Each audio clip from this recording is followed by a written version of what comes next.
Attitude 101 by John C. Maxwell and read by Avicenna. Part 1. The Impact of Attitude. 1. How does attitude impact leadership? Attitude is always a player on your team. Growing up, I loved basketball. It all started for me in the 4th grade when I saw a high school basketball game for the first time. I was captivated after that. I could usually be found practicing my shooting and playing pickup games on my small court at home. By the time I got to high school, I had become a pretty good player. I started on the junior varsity team as a freshman, and when I was a sophomore, our GF team had a 15-3 record, which was better than that of the varsity. We were proud of our performance, maybe a little too proud. The next year, critics who followed high school basketball in Ohio thought our team had a chance to win the state champions in our division. I guess they looked at the player who would return as senior from the previous year's varsity team, saw the talent that would be moving up from the GV, and figured we would be a powerhouse. And we did have a lot of talent. How many high school teams in the late 1960s could say that all but a couple of players on the team could dunk the ball? But the season turned out far different from everyone's expectation. From bad to worse. From the beginning of the season, the team suffered a problem. There were two of us juniors on the varsity who had the talent to start off for the team. John Thomas, who was the team's best rebounder, and me, the best shooting guard. We thought playing time should be based strictly on ability, and we figured we deserved our place on the team. The senior, who had taken the back seat to the previous year's senior, thought we should be made to pay our dues and wait on the bench. What began as a rivalry between the GV and varsity the year before turned into a war between the juniors and the seniors. When we scrimmaged at the practice, it was the juniors against the senior. In the games, the senior wouldn't pass the juniors, and vice versa. The battles became so fierce that before long, the junior and the senior wouldn't even work together on the court during games. Our coach, Don Neff, had to plead on us. The senior would start, and when a substitution became necessary, he would put no one but 5 juniors in the game. We became 2 teams on one roster. I don't remember exactly who started the rivalry that split our team, but I do remember that John Thomas and I embraced it early on. I have always been a leader, and I did my share of influencing other team members. Unfortunately, I have to confess that I led the juniors in the wrong directions. What started as a bad attitude is 1 or 2 players made a mess of the situation for everyone. By the time we were in the thick of our schedule, even the players who didn't want to take the part in the rivalry were affected. The season was a disaster. In the end, we finished with a mediocre record and never came close to reaching our potential. It goes to show you, rotten attitudes ruin a team. Talent is not enough. From my high school basketball experience, I learned that talent is not enough to bring success to the team. Of course, you need talent. My friend Louis Holt, the outstanding college football coach, observed, "You have got to have a great athletes to win. You cannot win without good athletes, but you can lose with them. But it also takes much than talented people to win." My high school teammates were loaded with talent, and if that were enough, we could have been state champions. But we were also loaded with a rotten attitude. You know which one? The battle between talent and attitude in the end. Perhaps that is why, to this day, I understand the importance of a positive attitude and have placed such a strong emphasis on it for myself, for my children as they were growing up, and for the teams I lead. Years ago, I wrote something about attitude for my book, The Winning Attitude. I would like to share it with you. Attitude, it is the advancement of our true self. Its roots are inward, but its fruit is outward. It is our best friend or our worst enemy. It is more honest and more consistent than our words. It is an outward look based on past experiences. It is a thing which draws people to us or repels them. It's never content until it is expressed. It is the librarian of our past. It is the speaker of our present. It is the prophet of our future. Good attitudes among players do not guarantee a team's success, but bad attitudes guarantee its failure. The following 5 truths about attitudes clarify how they affect teamwork and a leader's team. 1. Attitudes have the power to lift up for or tear down a team. In the winner's age, that is widely stated. The real leaders in the business, in the professional community, in education, in government, and in the home also seem to drive upon a special cutting edge and separate them from the rest of society. The winner's edge is not in a gift at birth, in high IQ, or in talent. The winner's edge is in the attitude, not aptitude. Unfortunately, I think too many people resist that notion. They want to believe that talent alone or talent with experience is not enough. But plenty of talented teams out there never amount to anything because of the attitude of their players. Various attitudes may impact a team made up of highly talented players. Ability plus attitudes equal to result. Great talent plus routine attitudes equal to bad team. Great talent plus bad attitudes equal to average team. Great talent plus average attitudes equal to good team. And great talent plus good attitudes equal to great teams. If you want to outstanding result, you need to people with a great talent and awesome attitude. When attitudes go up, so does the potential of the team. When attitudes go down, the potential of the team goes with it. 2. An attitude compounds when exposed to others. Several things on the team are not contagious: talent, experience, and willingness to practice, but you can be sure of one thing: attitude is catching. When someone on the team is teachable and his humility is rewarded by improvement, others are more likely to display the similar characteristic. When a leader is upbeat in the face of discouraging circumstances, others admire that quality and want to be like her. When a team member displays a strong work ethic and begins to have a positive impact, others imitate him. People become inspired by their peers. People have a tendency to adopt the attitudes of those they spend time with, to pick up on their mindsets, beliefs, and approaches to challenges. The story of Roger Bannister is an inspiring example of the way attitude often compound. During the first half of the 20th century, many sport experts believed that no runner could run a mile in less than 4 minutes. And for a long time they were right.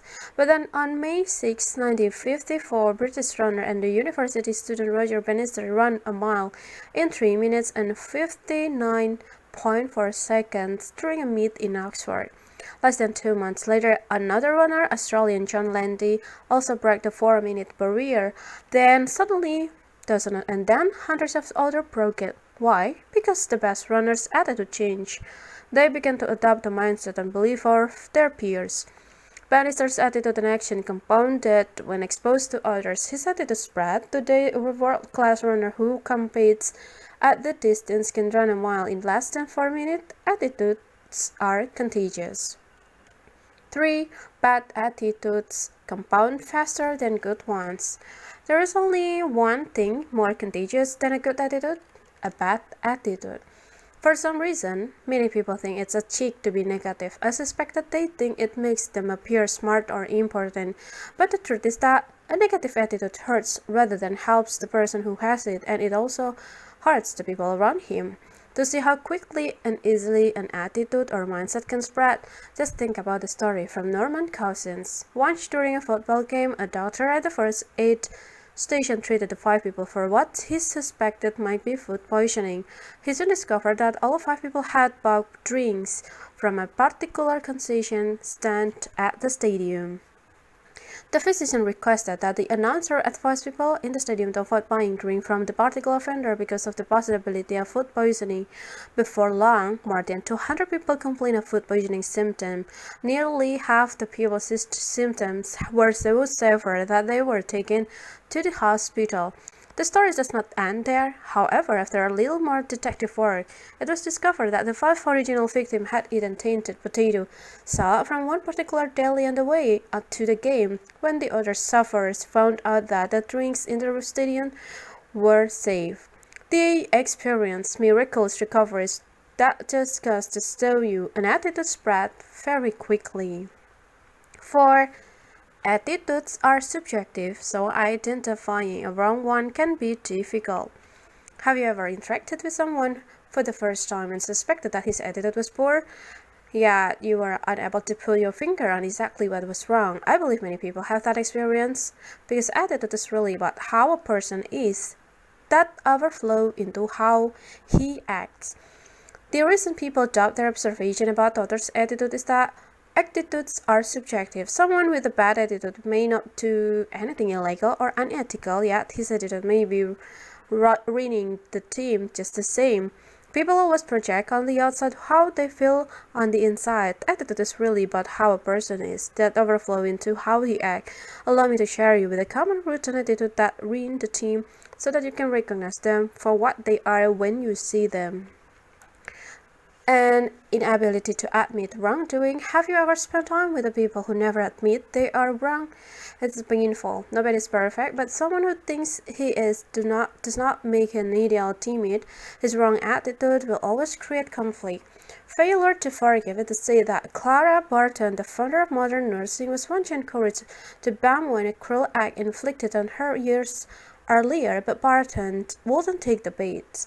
Don't you remember the wrong that was done to you?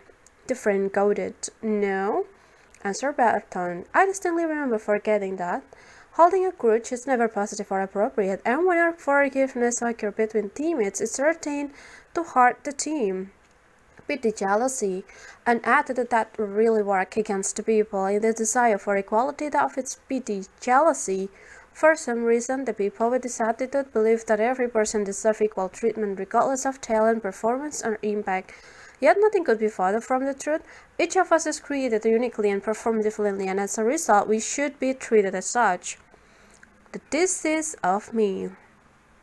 In his book, The Winner Within, highly successful NBA coach Pat Riley writes about the disease of me. He says of teammate members who have it, they develop an overpowering belief in their own importance. Their actions virtually shut the claim, I am the one. Really assert that the disease always has the same inevitable result, the defeat of us. A critical spirit, Fred and Martha were driving home after a court service. Fred, Martha asked, did you notice that the pastor's sermon was kind of weak today? No, not really, answered Fred. Well, did you hear that the choir was flat?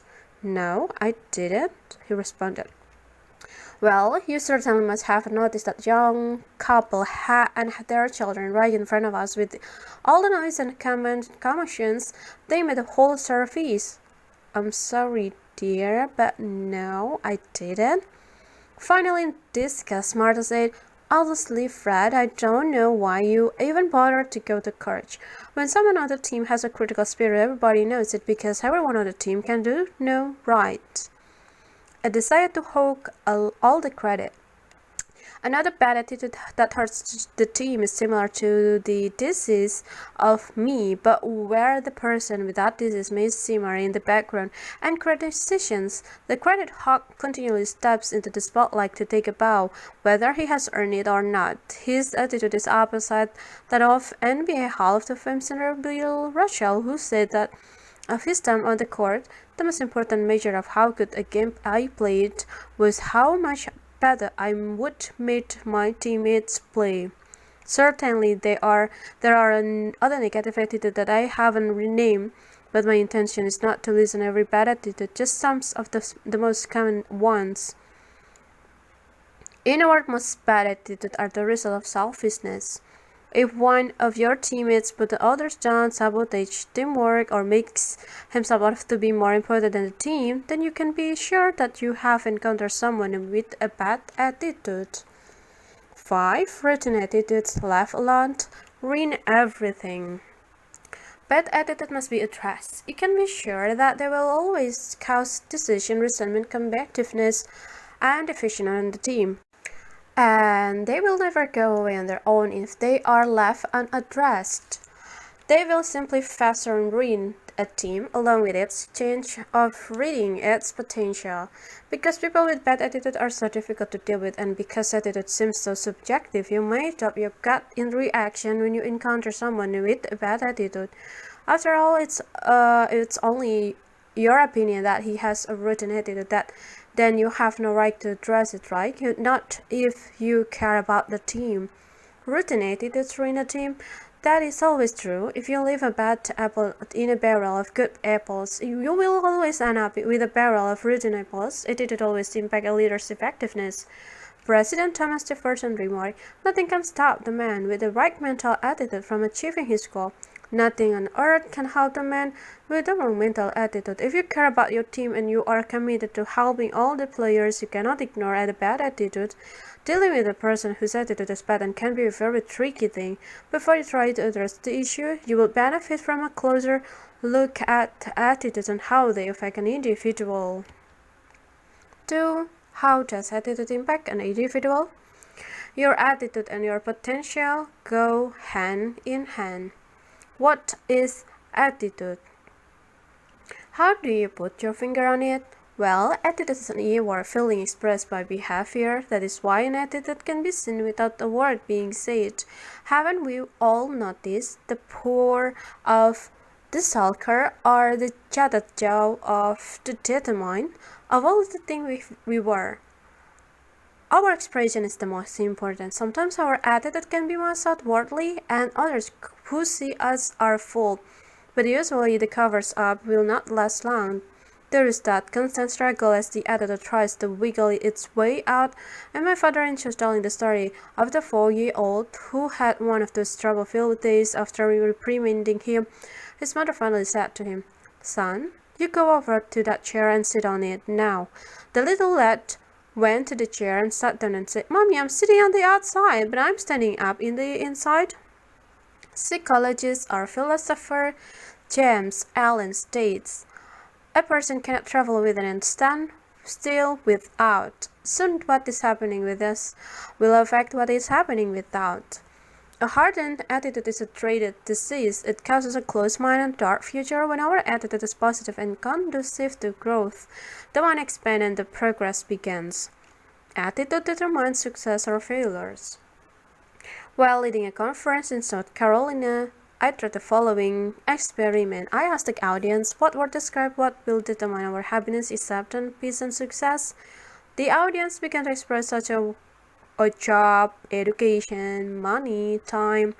Finally, someone said attitude, such as an important area of their life, was a second thought. Our attitude is the primary force that will determine whether we succeed or fail. For some, attitude presents a difficulty in every opportunity. For others, it presents an opportunity in every difficulty. Some climb with a positive attitude, while others fall with a negative perspective. The very fact that the attitude makes some while breaking others is significant enough for us to explore its importance. Here are 7 axioms about attitude to help you better understand how it impacts a person's life. Attitude axiom 1. Our attitude determines our approach to life. Our attitude tells what we expect from life. Like an airplane, if our nose is pointed up, we are taking off. If it is pointed down, we may be headed for a crash. One of my favorite stories is about a grandpa and grandma who visited their grandchildren. Each afternoon, Grandpa would lie down for a nap. One day, as a practical joke, the kids decided to put Limburger cheese in his mustache. Quite soon, he woke sniffing. "Why, this room stinks!" he exclaimed as he got up and went out into the kitchen. He was not there long until he decided that the kitchen smelled too. So he went out there for a breath of fresh air. Much to Grandpa's surprise, the open air brought to no relief, and he proclaimed, "The whole world stinks." How true that is to life. When we carry Limburger cheese in our attitude, the world will smell bad. We are individually responsible for our view of life. The truth has been known for ages and is contained in Scripture. For whatever a man sows, that he will also reap. Our attitude toward and actions in life will help determine what happens to us. It will be impossible to estimate the number of jobs lost, the number of promotions missed, and the number of sales not made, and the number of marriages ruined by poor attitudes. But almost daily we witness jobs that are held but hated and marriages that are tolerated but unhappy, all because people are waiting for others or the world to change instead of realizing that they are responsible for their own behavior. Attitude axiom 2. Our attitudes determine our relationship with people. All of life is impacted by your relationship with people. Yet, establishing a relationship is difficult. You cannot get along with some people. You cannot make it without them. That's why it is essential to build proper relationship with others in our crowded world.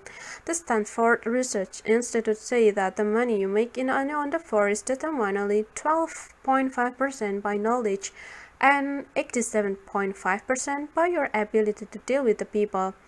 Yeah. That is why Ted Roosevelt said, the most important single ingredient to the formula of success is knowing how to get along with the people. And why John D. Rockefeller said, I will pay more of the ability to deal with people than any other ability under the sun.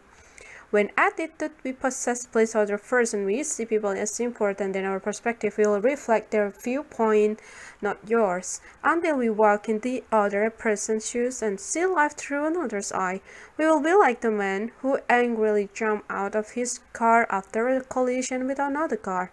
Why don't you people watch where you are driving? He shouted wildly, and you are the fourth car I have hit today. Usually the person who rises within an organization has a good attitude. The promotions did not give the individual an outstanding attitude, but an outstanding attitude resulted in promotions. Attitude axioms 3. Often our attitude is the only difference between success and failure. History's greatest achievement have been made by men who excel only slightly over the masses of others in their fields.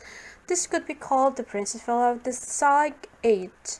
Many times that slight difference was attitude. The former Israeli Prime Minister Golda Meir underlined this truth in one of her interviews. He said, all my country has a spirit. We don't have proud petroleum dollars. We don't have mines of great wealth in the ground. We don't have the support of the worldwide public opinion that looks favorable on us. All Israel has its spirit of its people, and if the people lose their spirit, even the United States of America cannot save us. Certainly, aptitude is important to our success in life, yet success or failure in any undertaking is caused by mental attitude and by the mere mental capacities. I remember then times when Margaret, my wife, would come home from teaching school frustrated because of modern education emphasis on aptitude instead of attitude. She wanted the kids to be tested on AQ, attitude questions, instead of just IQ, intelligent questions.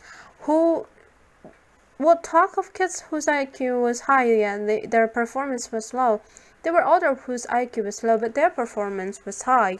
As a parent, I hope my children have excellent mind and outstanding attitude, but if I had to choose an either-or situation, without hesitation, I would want their attitude quotients to be high.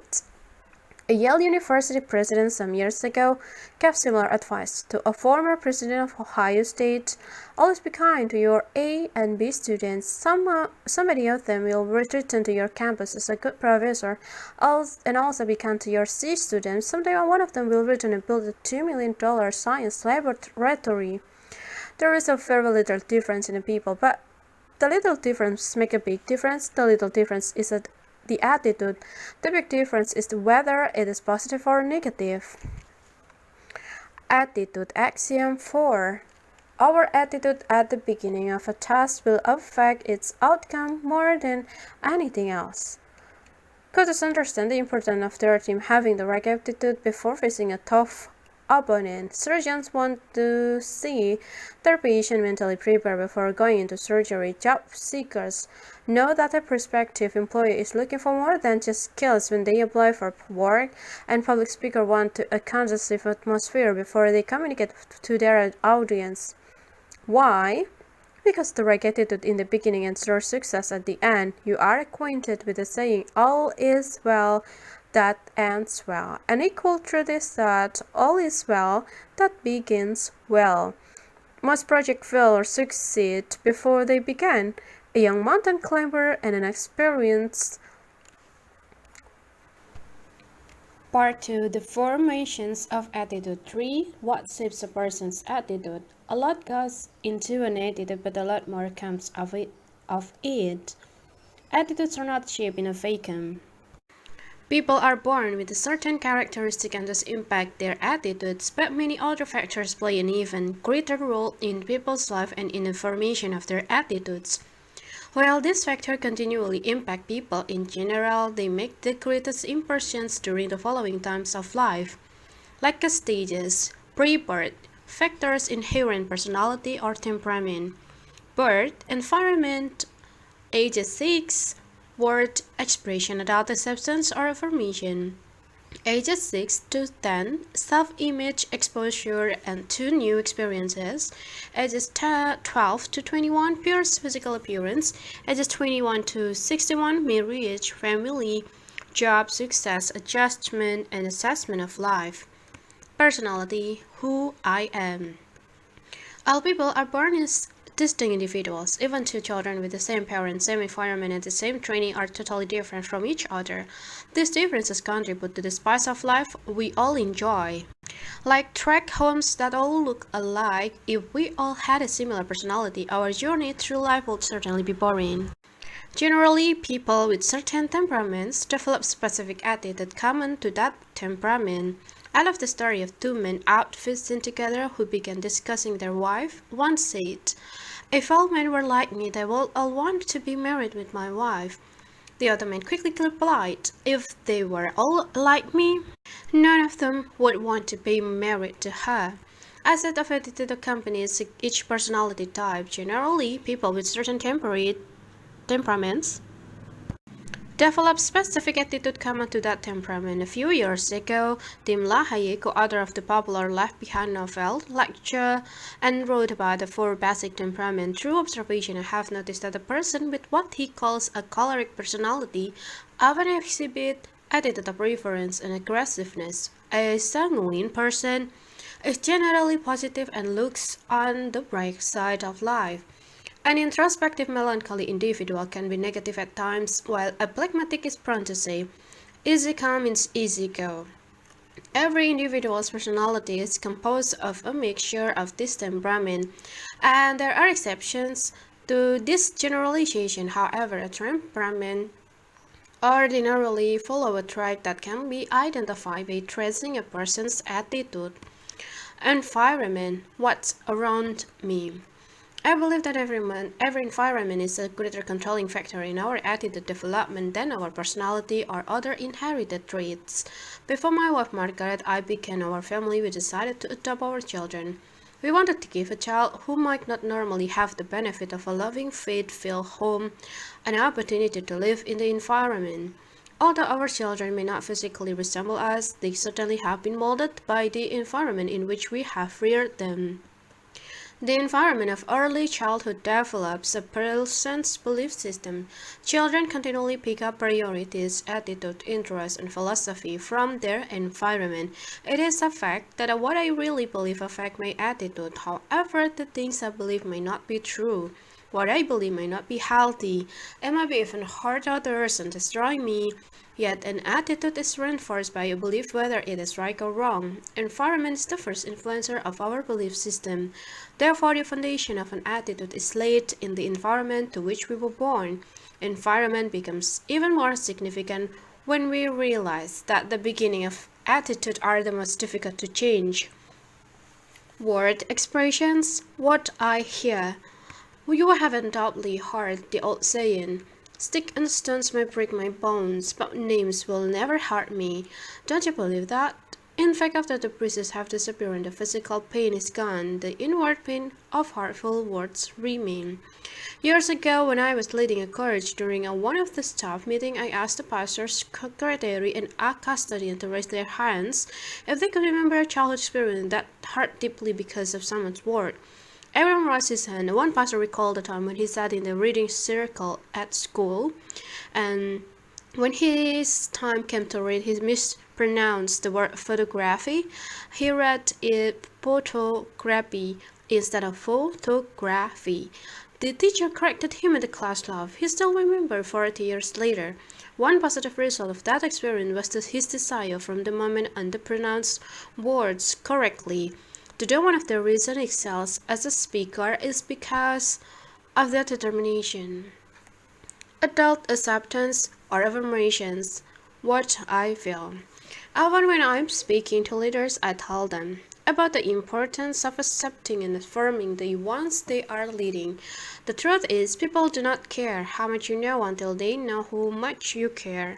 Think back to your school days. Well, who was your favorite teacher? Now think of why. Probably your warmest memory are the someone who accepted and affirmed you. We seldom remember what our teachers say to us, but we do remember how they love us. Long before we understand teaching, we reach out for understanding. Long after we have forgotten the teaching, we remember the feeling of acceptance or rejections. And many times I have asked people if they enjoyed their pastor's sermon the previous week. After a positive response, I asked, what was his subject? 75% of the time, they cannot give me the sermon's title. They do not remember the exact subject, but they do remember the atmosphere and the attitude in which it was delivered. My favorite Sunday school teacher from my childhood is a beautiful example of this truth. First came Katie, my second grade teacher. When I was sick and missed her class, she would come and visit me on Monday. She would ask how I was feeling and give me a 5-cent trinket that was worth $1 million to me. Katie would say, Johnny, I always teach better when you are in the class. When you come next Sunday morning, will you raise your hand and I can see you are in attendance? Then I will teach better. I can still remember raising my hand and watching Katie smiles at me from the front of the class, and I also remember other kids raising their hands. On Sundays when Katie began to teach in her class, we grew rapidly. That year, the Sunday school superintendent wanted to split the class and start the new one across the hall. He asked for volunteer for the new class, and no one raised his hand. Why? No kid wanted to go with a new teacher and miss Katie's continual demonstration of love. Another teacher I remember is Glenn Leatherwood. He taught all the junior high school boys in the college when I grew up. Did you ever teach a group of 10 wiggles per minute boys? Usually those teachers go straight from teaching that class to their heavenly reward, but not Glenn. He taught junior high boys for another 30 years. The 12 months I spent in his class made a profound impact on my faith and my life story. I was also privileged to grow up in a very affirming family. I never questioned my parents' love and acceptance. They continually affirm their love through actions and work. When our children were growing up, Margaret and I tried to create the same environment for them. I believe that our kids have and sense our acceptance and affirmation at least 30 times a day. Today, I would say our grandchildren get almost twice as much. That's not too much. Have you ever been told too many times that you are important, loved, and appreciated? Remember, people don't care how much you know until they know how much you care. Self-image, how I see myself. It is impossible to perform consistently in a manner inconsistent with the way we see ourselves. In other words, we usually act in a direct response to our self-image. Nothing is more difficult to accomplish than changing outward without changing inward feeling. One of the best ways to improve those inward feeling is to put some success under your belt. My daughter Elizabeth has the tendency to be shy and want to hold back on new experiences, but once she has warmed up to a situation, it's a full steam ahead. When she was in the first grade, her school had a candy bar sale. Each child was given 30 candy bars and was challenged to sell every one of them. When I picked up Elizabeth from school, she was holding her challenge and needed some positive encouragement. It was time for a sales meeting with my new sales girl. All the way home, I told her how to sell the candy bars. I surrounded each teaching point with a half dozen "You can do it, your smile will win them over, and I believe in you" phrases. By the end of our 15-minute drive, the young lady sitting beside me had become a charming, committed sales lady. Off she went to the neighborhood with a little brother Joel, eating one of the candy bars and declaring that it was truly the best he had ever before. At the end of the day, all the tippers had been sold, and Elizabeth was feeling great. I will never forget the words she prayed as I took her into the bed that night. Oh God, thanks for the candy sale. It's cool. It's a great alert. Help make me a winner. Amen. Elizabeth's prayer reflects the heart desire of every person. We all want to be winners. Sure enough, Elizabeth came home the next day with another box of candy bar. No, the big test. She was exhausted the supply of friendly neighbors and she was thrust into the cruel world of the unknown buyers. Elizabeth admitted with fear as we want we went to a shopping center to sell our wares again of our encouragement a few more selling tips. More encouragement direct location, more encouragement and they did it. The experience accounted the 2 days of selling, 2 sold-out performances and 2 happy people and 1 boosted self-image. How we see ourselves reflects how others see us. If we like ourselves, increases the odds that others will like us. Self-image sets the parameter of the construction of our attitude. We act in response to how we see ourselves. We will never go beyond the boundaries that stick out through feeling about ourselves. Those new territories can be explored only when our self-image is strong enough to give us permission to go there. Exposure to the new experiences, opportunities for growth. French philosopher Francois Voltaire linked life to a game card. Its player must accept the card dealt with to him, but once those cards are in the hand, he alone decides how to play them to win the game. We always have a number of opportunities in our hand, and we must decide whether to take a risk and act on them. Nothing in life causes more stress, yet at the same time provides more opportunity for growth than new experiences. If you are a parent, you will find it impossible to shield your children from new experiences that might be negative. So, it is essential to prepare positive encounters that will build self-image and confidence. Both positive and negative experience can be used as tools in preparing children for life. Children need continual reassurance and praise when their new experiences are less than positive. In fact, the worse the experience, the more encouragement they need. But sometimes we become discouraged when they are discouraged. This is a good formula to adopt. New experiences plus teaching applications times love equal to growth. Association with peers. Who influences me? What others indicate about their perception of us affect how we perceive ourselves. Usually, we respond to the expectation of others. This truth becomes evident to the parent when their children go to school. No longer can parents control the children. Environment made parents understood that others could exercise a sizable amount of control over their son's behavior, so they were determined to watch and control our peer relationship as much as possible. Their strategy provided climate in the Maxwell home and that was appealing to their 2 boys friends. This meant sacrificing their finances and time. They provided us with a shuffleboard game, ping pong table, pool table, pinball machine, chemistry set, basketball court, and all the sport equipment imaginable. We also had a mother who was a spectator, referee, counselor, arbiter, and fan. And the kids came, often 20 to 25 at the time, all sizes, shapes, and color. Everyone had fun, and my parents observed our friends. Sometimes after the gang had gone, my parents would ask about one of our friends. They would openly discuss his language or attitude and encourage us not to act or think that way. I realized now that most of my major decisions as a young boy were influenced by my parents' teaching and observation of my association. Cassie Stengel, who was a successful manager of the New York Yankee baseball team, understood the power of association on the ball players' attitude. He gave Billy Martin some advice when he was a rookie manager. Martin recalled, Cassie said there will be 15 players on your team who will run through a wall for you, 5 who will hate you, and 5 who are undecided. When you make out your rooming list, always room your losers together. Never room a good guy with a loser.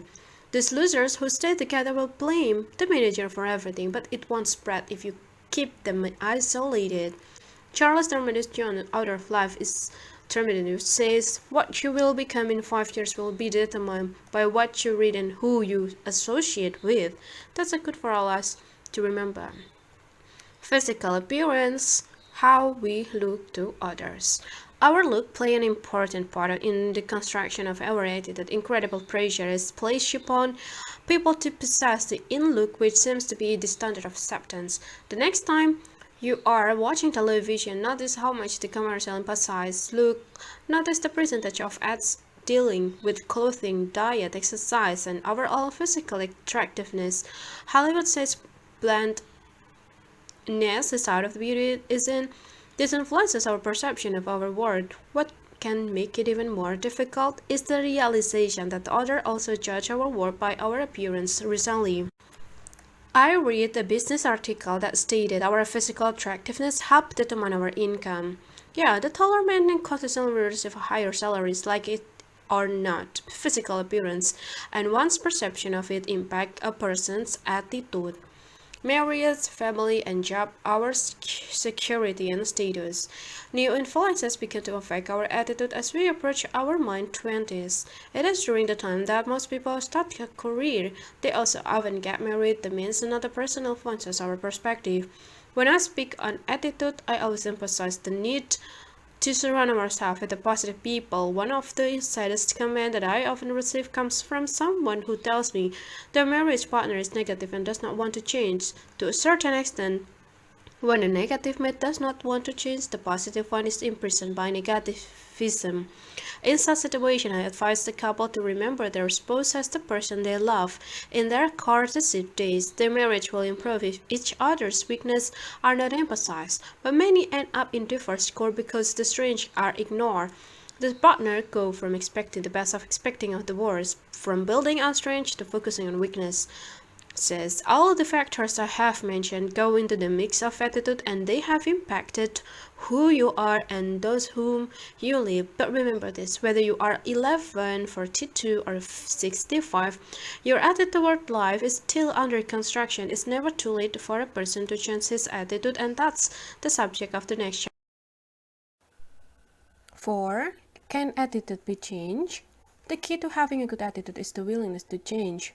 We are either the master or the victim of our attitudes. It is a matter of personal choice. Who we are today is the result of choices we made yesterday. Tomorrow we will become what we choose today. To change means to choose to change. I'm not that the northern Canada there are just two seasons, winter and July. When the backwoods begin to thaw, they become muddy. Vehicle going into the backwoods go through leaf deep ruts that become frozen when cold weathers return. For those entering remote area during the winter month, there are signs that read, "Driver, please choose carefully which road you drive in because you will be in it for the next 20 miles." Some people seem to feel stuck in their current attitude like a car in a 20-mile ride. However, attitude is not permanent. If you are not happy with yours, know that you can change it. If someone you lead has a bad attitude, then you can help them to change. But only if they truly want to change. Anyone can become the kind of positive person for whom life is a joy and every day is filled with potential if they genuinely desire to.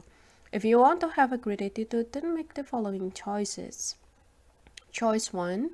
Evaluate your present attitude. The process begins with knowing where you are starting from. Evaluating your present attitude will take some time. If possible, try to separate yourself from your attitude. The goal is to not see the bad you, but a bad attitude that keeps you from being a more fulfilled person. You can make the changes only when you identify the problem.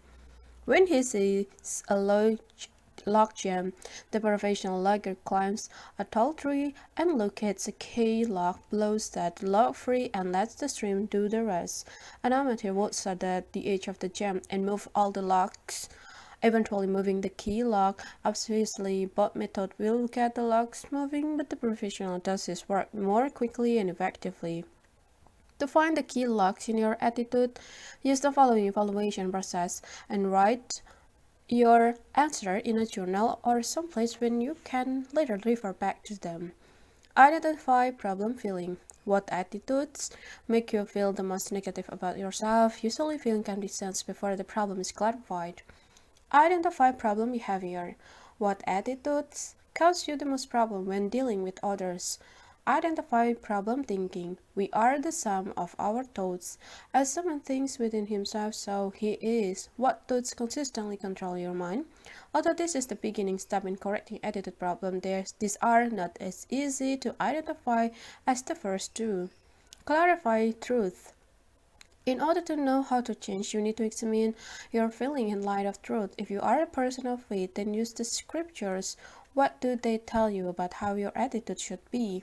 Secure commitment. At this stage, what must I do to change turns into I must change. Remember, the choice to change is the one decision that must be made, and only you can make it. Plan and carry out your choice. Act on your decision immediately and repeatedly. Choice 2. Realize that faith is stronger than fear. The only thing that I will guarantee the success of the difficult and or doubtful undertaking is faith from the beginning that you can do it. Philosopher William James said, "The greatest discovery of my generation is that people can alter their life by altering their attitudes of mind. Change depends on your frame of mind. Believe that you can change." Ask your friends and colleagues to encourage you at every opportunity, and if you are a person of faith, ask for God's help. He knows your problem and He is willing to be able to help you to overcome that. Choice 3. Write a statement of purpose. When I was a boy, my father decided to build a basketball court for my brother and me. He made a cement driveway, put a backboard on the garage, and was just getting ready to put up the basket when he was called away in an emergency. He promised to put up the hoop as soon as his return. No problem, I thought. I have a brand new bowling ball and a new cement driveway on which to dribble it. For a few minutes I bounced the ball on the cement. Soon that became boring, so I looked at the ball and threw it up against the backboard. Once I let the ball run off the court and didn't pick it up again until that returned to put up the rim. Why? It's not fun playing basketball without a goal. The joy is in having something to aim for. In order to have fun and directions in changing your attitude, you must establish a clearly stated goal. This goal should be as specific as possible, written out and signed. With a time frame attached to it, the purpose statement should be placed in a visible spot where you see it several times a day to give you reinforcement. You will attain this goal if each day you do 3 things. 1. Write specifically what you are desired to accomplish each day. What are the giants you must slay to make your attitude what it needs to be? What resources will you need? Don't be overcome with frustration when you see the problem. Take one giant at a time. Military strategists teach their armies to fight one front at a time. Settle which attitude you want to tackle at this time. Write it down as you successfully begin to win the battles. Write them down and spend time reading about the past victories because it will encourage you. To verbalize to an encouraging friend what you want to accomplish each day. Belief is inward conviction, faith is outward actions, and you will receive both encouragement and accountability by verbalizing your intention. One of the ways people resolve a conflict is to verbalize it to themselves or someone else. This practice is also vital in reaching your desired attitudes. I know successful salesmen who repeat this phrase out loud 50 times each morning and 50 times each evening. I can do it. Continually saying positive statement helps them believe in themselves and causes them to act on the belief. That start the process by changing your vocabulary. Here are some suggestions. Eliminate this and make this word a part of your vocabulary. I can't, if, dope, I don't think, I don't have the time, maybe, I'm afraid of, I don't believe, minimize I, it's possible. And make this word a part of your vocabulary. I can, I will, expect the best, I know, I will make the time, positively, I am confident, I do believe. All things